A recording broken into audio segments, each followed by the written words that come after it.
Today is September 24, 2025. Friends, someone recently told me that the way I talk about empire and colonialism sounds very anti-Western, as if I'm using history to disguise a hidden agenda. But that's not it. Because empire isn't just a Western story. Colonialism isn't just something the Europeans invented. It's a human story, a human failing, a human pattern rooted in ego, rooted in the hunger for power, rooted in the desire to extract resources and control people. And if we're honest, we can find empire everywhere. The Chinese did it for ages, expanding dynasties over peoples who never asked to be part of their system. Tibetans, Uyghurs, Mongols, absorbed, subdued, made tributary so the center could shine. The Japanese did it in the years leading up to World War II, conquering Korea, Taiwan, Manchuria, enforcing language, labor, and submission. They called it modernization, but it was colonialism by another name. And yes, we see it in our own histories too. Now, I'm Filipino. In the Philippines, after centuries of Spanish and American rule, it was the Tagalog elite who rose to power. They piggybacked on their colonial overseers, shaping the very identity of the nation to reflect themselves. They enshrined Tagalog as the national language, later rebranding it Filipino. But this was not neutrality. This was not unity. This was dominance. The Visayans, whose languages were more widely spoken, whose culture was numerically larger, were pushed to the margins. And the Ilocanos, my tribe, my people, were told that their words, their rhythms, their roots were less than the chosen national tongue. So when I speak of colonialism, I speak not only of Europeans crossing oceans, but of how internal hierarchies mimic the same structures of suppression. Colonization doesn't just come from ships and sails. It comes from our neighbors. It comes from within our own nations. Even in Hawaii, where my life began, bears the scars. King Kamehameha the Great is remembered as a unifier, a visionary, a leader who brought the islands together. But let me tell you the truth, he did not do it by diplomacy alone. He used British and American guns. He used firepower foreign to the islands to crush the chiefs who stood against him. He consolidated rule, yes, but he did it through conquest, through the same colonial tools the West would later turn against Hawaii itself. And in North America, before the United States was even born, indigenous peoples found themselves caught in the logic of empire. Some sided with the British, some with the French, in the French and Indian Wars. These were not passive pawns. They made tactical choices, hard choices, for survival and advantage, so I wouldn't actually blame them. But they too were drawn into systems that treated land and people as resources to be divided, conquered, and consumed. But colonialism isn't just about armies and guns.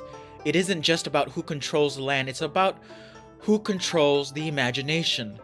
Turn on the television in the Philippines. Watch the movies in Manila.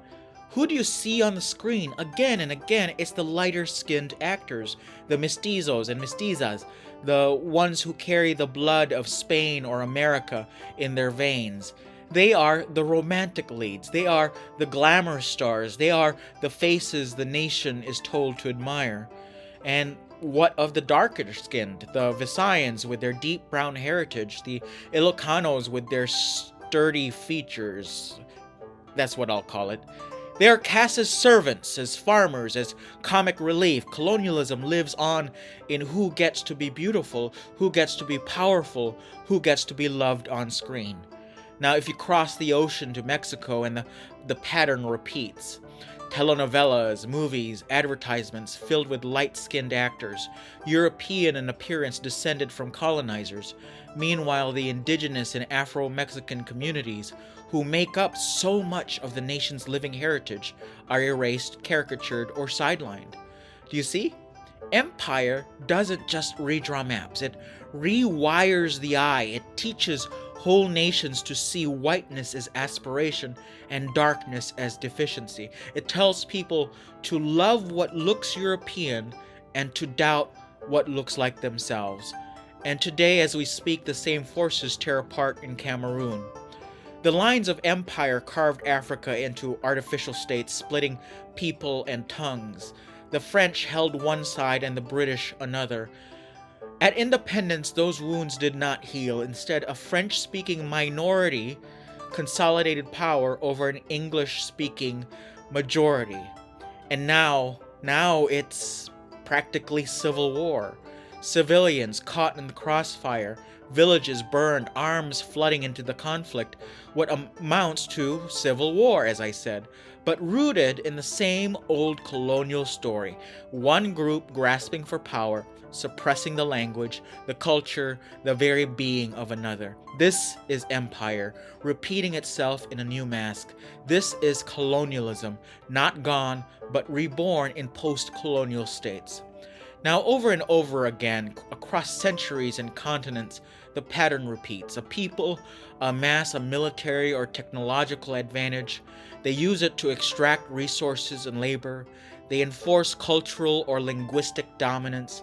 They reshape the imagination, deciding whose beauty, whose voice, whose life is worthy. It is not Western alone. It is very, very human.